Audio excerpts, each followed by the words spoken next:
Déplacement crucial de François Hollande à Moscou. Il doit rencontrer jeudi soir Vladimir Poutine pour élargir la coalition internationale contre le groupe État islamique après les attentats de Paris. C'est la dernière étape de son marathon diplomatique qui lui a permis de s'entretenir avec Barack Obama, Angela Merkel et Matteo Renzi. Le président français veut convaincre la Russie de cesser de frapper l'opposition modérée au président Bachar al-Assad pour se concentrer sur les djihadistes de l'EI.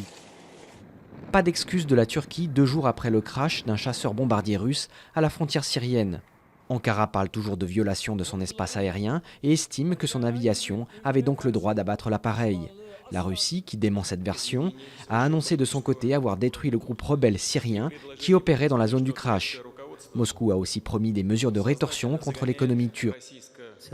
Mise en garde du pape à 3 jours de l'ouverture de la COP21 à Paris. En visite au Kenya, le souverain pontife a estimé qu'un échec à cette conférence sur le réchauffement climatique aurait des conséquences catastrophiques. Au cours d'une messe géante célébrée à Nairobi, le pape François a aussi appelé les Kenyans à défendre la famille, dénonçant l'avancée de nouveaux déserts créés par une culture du matérialisme, de l'égoïsme et de l'indifférence. Retour en grâce du drapeau tricolore. De nombreux Français semblent vouloir acquérir cet emblème national pour afficher leur solidarité avec les victimes des attentats de Paris. Les ventes ont fortement augmenté, comme ici dans l'entreprise Doublet, un spécialiste de la fabrication de drapeaux installé près de Lille.